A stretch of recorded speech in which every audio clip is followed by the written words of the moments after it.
नमस्कार, बहुत बहुत स्वागत है आपका बुलेटिन में। मैं हूं आपके साथ राजश्री धवाई। तो और काफी अहम दिन कल रहा और आज का दिन भी काफी अहम। भारतीय जनता पार्टी ने उत्तर प्रदेश विधानसभा चुनाव में एक बार फिर भारी बहुमत से जीत दर्ज की है। अब बीजेपी की इस प्रचंड जीत के बीच जब उत्तर प्रदेश के मुख्यमंत्री योगी आदित्यनाथ लखनऊ में बीजेपी कार्यालय पहुंचे तब पार्टी कार्यकर्ताओं ने यहां पर उनका स्वागत किया। इस दौरान मंच पर स्वतंत्र देव सिंह और दोनों डिप्टी सीएम मौजूद थे। बीजेपी कार्यालय में मुख्यमंत्री योगी आदित्यनाथ ने दिग्गज नेताओं संग जमकर जीत की होली मनाई। सीएम योगी आदित्यनाथ ने बीजेपी की प्रचंड जीत के लिए यूपी की जनता को धन्यवाद किया है। उन्होंने कहा, प्रधानमंत्री नरेंद्र मोदी के नेतृत्व में 4 राज्यों में बीजेपी की प्रचंड बहुमत की सरकार बनने जा रही है। इन 4 राज्यों में प्रधानमंत्री के विकास को जनता ने फिर से आशीर्वाद दिया है। यह प्रचंड बहुमत बीजेपी के राष्ट्रवाद, विकास और सुशासन के मॉडल को उत्तर प्रदेश की 25 करोड़ जनता का आशीर्वाद है। उत्तर प्रदेश, उत्तराखंड, मणिपुर और गोवा में भारतीय जनता पार्टी की प्रचंड बहुमत की सरकार बनने जा रही है। इन 4 राज्यों में प्रधानमंत्री मोदी जी के विकास और सुशासन को एक बार फिर से जनता जनार्दन ने अपना आशीर्वाद दिया है। मैं इस अवसर पर सबसे पहले आदरणीय प्रधानमंत्री जी का, आदरणीय राष्ट्रीय अध्यक्ष जी का, माननीय गृह मंत्री जी, माननीय रक्षा मंत्री जी और अपने उन सभी नेताओं का हृदय से अभिनंदन करता हूं जिनके नेतृत्व में भारतीय जनता पार्टी इस प्रचंड बहुमत के साथ 4 राज्यों में पुनः अपनी सरकार वापस लाने में सफल रही है।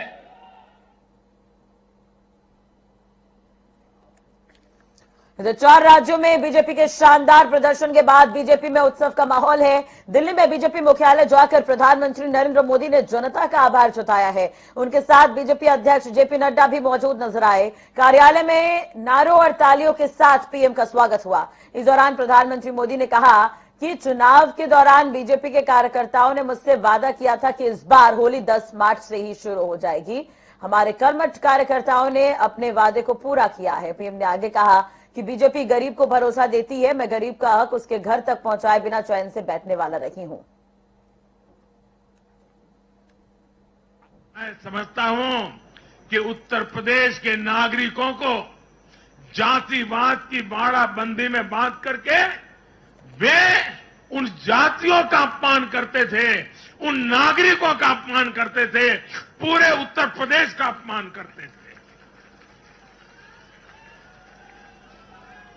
कुछ लोग ये कहकर यूपी को बदनाम करते हैं कि यहां के चुनाव में तो जाति ही चलती है। लेकिन भाइयों बहनों, उत्तर प्रदेश के लोगों ने दिखा दिया है। 2014 के चुनाव नतीजे देखें, 2017, 2019 के नतीजे देखें और अब फिर 22 में भी देख रहे हैं। हर बार यूपी के लोगों ने सिर्फ और सिर्फ विकासवाद की राजनीति को ही चुना है। साथियों, इस वैश्विक संदर्भ में, इन कठिनाइयों के बीच इस बार के बजट पर नजर डालें तो एक विश्वास पैदा होता है। देश आत्मनिर्भर भारत अभियान के मार्ग पर आगे बढ़ रहा है। इस भावना को इस बार के बजट से और ऊर्जा मिली है और मैं मानता हूं कि दुनिया भर में बने, निर्माण हुए इस विपरीत वातावरण में, उथल पुथल से भरे माहौल में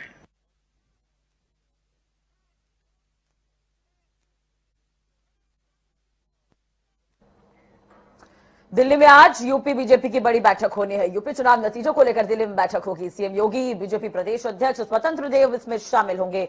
बीजेपी संगठन मंत्री सुनील बंसल भी इस बैठक में शामिल होंगे।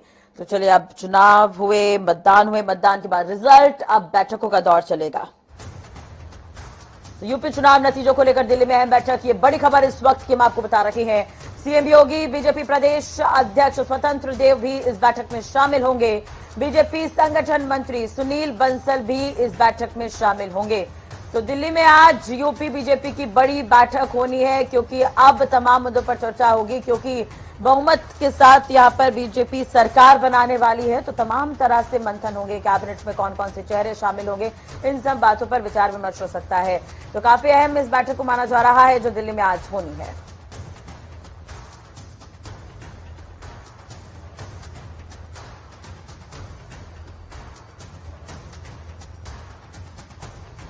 तो बड़ी जीत के बाद आज दिल्ली में अहम बैठक। आपको बता दें कि उत्तर प्रदेश विधानसभा चुनाव में निर्वाचन आयोग ने देर रात चुनाव परिणामों की घोषणा कर दी है। 403 सीटों में से 402 सीटों पर चुनाव परिणाम घोषित हुए, जिनमें भारतीय जनता पार्टी ने अपने सहयोगियों के साथ 273 सीट हासिल की। अगर हम बात करें बीजेपी की, तो केवल 255 सीटें जो है बीजेपी के खाते में गई है। आपको बता दें अखिलेश यादव की सपा को 111 सीटों पर जीत मिली है। और आज दिल्ली में अहम बैठक होनी है। बीजेपी संगठन मंत्री सुनील बंसल भी इस बैठक में शामिल रहेंगे। इसके अलावा सीएम योगी भी इस बैठक में शामिल रहने वाले हैं। आपको बता दें कई तरह के मुद्दे जो हैं इस बार हावी रहे, और उत्तर प्रदेश में अब योगी सरकार, आज महत्वपूर्ण बैठक दिल्ली में होनी है।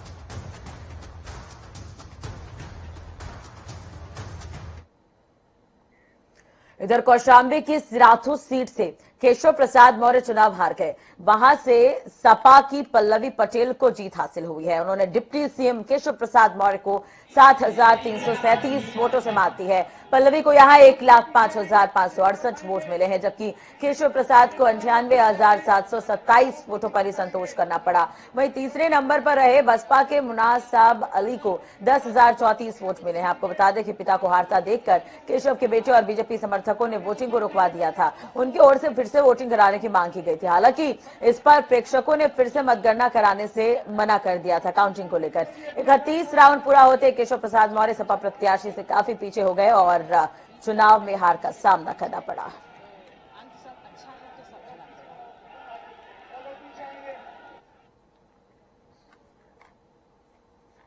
देखिए, सबसे पहले मुझे मौका मिला है तो मैं आप सब पत्रकारों का, यहाँ पर जो सुरक्षाकर्मी लगे हुए हैं, जो प्रशासन के लोग हैं, जिन्होंने प्रत्यक्ष अप्रत्यक्ष रूप से मेरा सहयोग किया, मेरी मदद की, आप सभी लोगों को इस जीत में बराबरी की हिस्सेदारी है, सबसे पहले आप सब लोगों को बधाई हो। देखिए, काउंटिंग उस कंडीशन पे आके ही रोकी गई थी जहां लगभग क्लियर हो गया था कि यहाँ की जनता जीत चुकी है।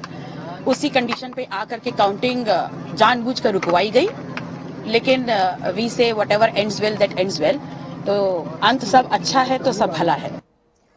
चलिए, हालांकि ये कोई अकेले मंत्री नहीं है जिन्हें हार का सामना करना पड़ा। उत्तर प्रदेश की अगर हम बात करें तो उप मुख्यमंत्री केशव प्रसाद मौर्य समेत उत्तर प्रदेश सरकार के 10 मंत्री हारे हैं कुल मिलाकर। उनमें ये नाम डिप्टी सीएम केशव प्रसाद मौर्य का भी है। और काफी जो है जद्दोजहद की स्थिति कल नजर आई काउंटिंग वाले दिन, क्योंकि हंगामा चलता रहा। दूसरी तरफ देर रात यहां पर परिणाम सामने आए हैं।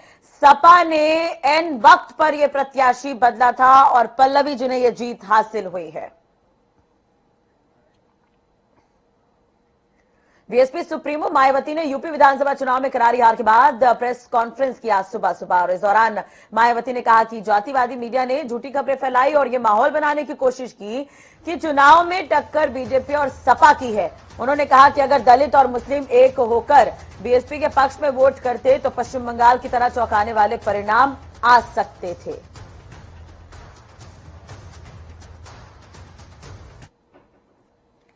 और कल यूपी विधानसभा चुनाव के बीएसपी की उम्मीद के विपरीत जो नतीजे आए हैं, तो उससे घबराकर व निराश होकर पार्टी के लोगों को कतई भी टूटना नहीं है, बल्कि उसके सही कारणों को समझकर व उनसे बहुत कुछ सबक सीखकर अब हमें अपनी पार्टी व मूवमेंट को फिर से आगे बढ़ाना है तथा आगे चलकर सत्ता में भी जरूर आना है। तभी फिर यहाँ गरीब, असहाय, दुखी, पीड़ित व कमजोर वर्गों के लोगों का सही से भला हो सकता है। और अब तो इनके प्रति जातिवादी मानसिकता रखने वाली पार्टियों के साथ साथ जातिवादी मीडिया भी, जिसमें सोशल मीडिया भी शामिल है, ये भी नहीं चाहता है कि यहाँ के खासकर गरीब, दबे कुचले, गरीब व लाचार लोग बाबा साहब की मूवमेंट के मुताबिक चलकर सत्ता की मास्टर चाबी खुद अपने हाथों में है। उत्तर प्रदेश, पंजाब समेत 5 राज्य में हुए विधानसभा चुनाव के नतीजे सामने आ गए हैं। अब तक के नतीजों में बीजेपी एक बार फिर यूपी, उत्तराखंड, गोवा, मणिपुर में सरकार का जोरदार प्रदर्शन दिखा रही है। यूपी और उत्तराखंड में बीजेपी को बड़ी जीत मिली है। ऐसे में हमारे सहयोगी स्पर्श शर्मा ने हरियाणा के पूर्व वित्त मंत्री और यूपी चुनाव सह प्रभारी कैप्टन अभिमन्यु से खास बातचीत की है। क्या कुछ उन्होंने कहा है, आपको सुनवाते हैं। हरियाणा के पूर्व वित्त मंत्री और उत्तर प्रदेश विधानसभा चुनाव के लिए सह प्रभारी बनाए गए कैप्टन अभिमन्यु हमारे साथ बात करने के लिए मौजूद हैं। सर, आपने बड़ी मेहनत जो है जमीनी स्तर पर करी थी और हमने देखा कि किस तरीके के परिणाम भी जो है निकलकर सामने आ रहे हैं। भारतीय जनता पार्टी एक बार फिर से सरकार जो है उत्तर प्रदेश में बनाने जा रही है, किस तरीके से सर इसको देखेंगे?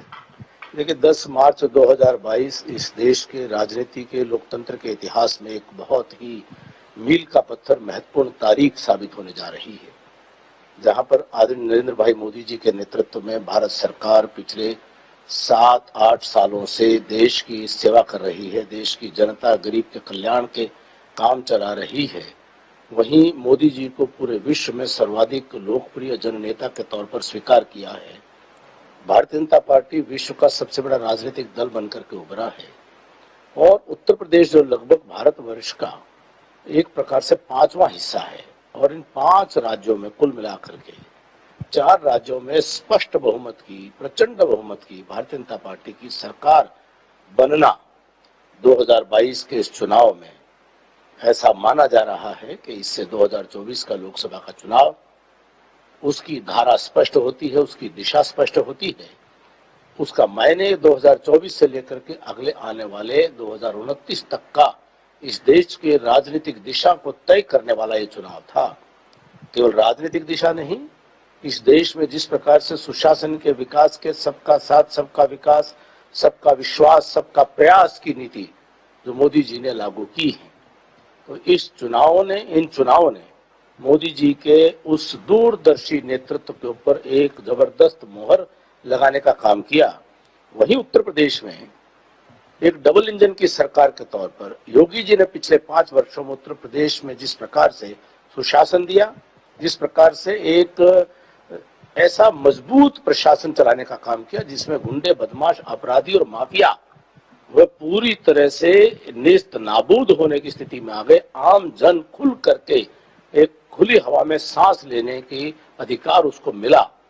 उस श्रेष्ठ कार्य के ऊपर उत्तर प्रदेश की जनता ने इस प्रचंड बहुमत के साथ जो मोहर लगाने का काम किया है, यह एक बहुत बड़ा देश की राजनीति में दिशा देने वाला ये जनादेश है। सर, बहुत बहुत शुक्रिया। तो ये हरियाणा के पूर्व वित्त मंत्री कैप्टन अभिमन्यु थे, जो जनता टीवी से खास बातचीत कर रहे थे। कैमरामैन दीपक चौहान के साथ स्पर्श शर्मा, जनता टीवी, दिल्ली। तो वहीं उत्तर प्रदेश में बीजेपी की प्रचंड जीत के बाद बीजेपी प्रदेश अध्यक्ष स्वतंत्र देव सिंह ने सभी प्रदेशवासियों को बधाई दी है। उन्होंने कहा कि जनता का निर्णय जो भी हो उसे स्वीकार करना चाहिए। स्वाभाविक है, स्वाभाविक है, लोग बोलते रहते हैं, अपना एक दूसरे पर आरोप लगाते रहते हैं, लेकिन जनता जनार्दन ने जिस प्रकार का आशीर्वाद दे, चाहे सत्ता पक्ष हो चाहे विपक्ष हो, उसको जनता जनार्दन का निर्णय स्वीकार करना चाहिए और राज्य के अंदर शांति की व्यवस्था रहनी चाहिए, शांति कायम रहे और सभी लोग मिलकर उत्तर प्रदेश को आगे बढ़ाना चाहिए और गरीबी से लड़ना चाहिए, गरीबों का विकास करना चाहिए, गरीबों को खुशहाल रखना चाहिए। और दलित, शोषित, वंचित है, पिछड़ा है, बहुत दिनों तक संघर्ष करता है, ये सबों को आगे बढ़ाना चाहिए और व्यापारी हैं, व्यापारी में खुशी रहे। विधानसभा चुनाव 2022 में बीजेपी को भले ही कुछ सीटों का नुकसान हुआ हो, लेकिन राजधानी की मोहनलालगंज संसदीय सीट से बीजेपी के सांसद और केंद्रीय राज्य मंत्री कौशल किशोर का जो कद है वो काफी बढ़ गया है। कौशल किशोर की पत्नी जयदेवी ने लखनऊ की मलिहाबाद सीट से जीत हासिल की है। उनका क्या कुछ कहना था, आपको सुनवाते हैं।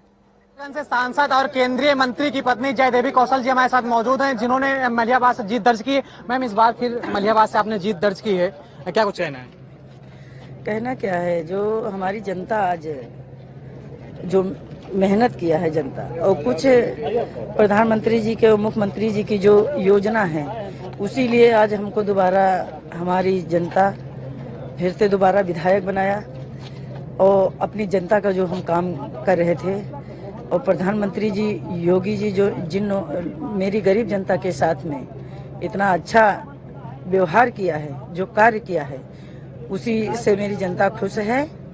और उसी से मेरी जनता खुश है, उसी जो हमारी जनता खुश है हमारे कार्यों से, मोदी जी के कार्यों से और मुख्यमंत्री जी के कार्यों से। इसी तरह का मान सम्मान बना रहेगा। फिर दोबारा इसी तरह से हम कार्य करेंगे अपने क्षेत्र में। और जनता योगी जी मोदी जी से बहुत खुश है। और जो किसानों को जो ये तमाम सा किसानों का लाभ पहुंचा है, हाँ, बहुत सा ऐसा काम किया है। बिल्कुल, आप देख पा रहे किस तरीके से हमारे साथ बातचीत करने के लिए मलिहाबाद की जो विधायक हैं जयदेवी कौशल हैं, जो केंद्रीय मंत्री की पत्नी है, जिनका साफ तौर पर कहना है कि दोबारा फिर से जनता ने उन पर विश्वास कहीं न कहीं जताया और लगातार वो जनता के बीच में रह करके विकास के कार्यों को करेंगी। जनता टीवी से अभिषेक कुमार, यादव।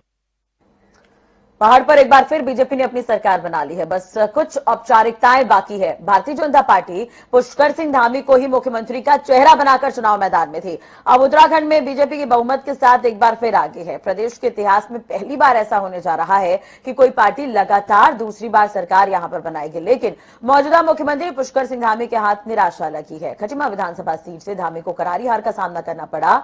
उन्हें कांग्रेस के भुवन कापड़ी ने 6000 से ज्यादा वोट से हराया है। मिथक था कि एक बार भाजपा आती है, एक बार कांग्रेस आती है। और मैं हमेशा ये कहता था कि मोदी जी के देश के प्रधानमंत्री बनने के बाद सारे मिथक टूट रहे हैं, सारे मिथक टूटते गए हैं, नए इतिहास बनते चले गए हैं। और आज उत्तराखंड के अंदर नया इतिहास बन गया है। मैं आप सबके माध्यम से कहना चाहता हूं, उत्तराखंड की देवतुल्य जनता का मैं हृदय से आभारी हूं। और हमने जो संकल्प लिया है, हमने जो संकल्प पत्र उत्तराखंड की जनता के सामने रखा है। उत्तराखंड की गंगोत्री विधानसभा सीट पर भारतीय जनता पार्टी के सुरेश सिंह चौहान ने बड़ी जीत हासिल की है। उन्होंने कांग्रेस पार्टी के विजयपाल सिंह सजवान को 8029 वोटों से शिकस्त दी है। वहीं यमुनोत्री विधानसभा सीट से निर्दलीय प्रत्याशी संजय डोभाल 6340 वोटों से जीते हैं। नाम से विधानसभा सीट पड़ा है और गंगोत्री विधानसभा से जो आज तक का अभी तक का जो प्रत्याशी रहा उसकी सरकार जो है उत्तराखंड में बनने जा रही है हमारी पुनः भारतीय जनता पार्टी की सरकार। और गंगोत्री के जनमानस ने जो मुझे आभार प्रेम किया, सबका मैं तहे दिल से बहुत बहुत आभार व्यक्त करता हूँ। संघर्ष टिकट लेने के लिए गया, उसके बाद यमुनोत्री की जनता ने संघर्ष किया और उसका प्रतिफल देख रहे हैं कि दोनों राष्ट्रीय पार्टियों को संघर्ष करना पड़ा। यमुनोत्री का जनमानस जो समझदार भी है, मैंने पहले ही बोला था, ईमानदार भी है। क्या प्राथमिकता रहेगी? यमुनोत्री को भ्रष्टाचार से मुक्त करना है और विकसित यमुनोत्री विधानसभा बनाना है।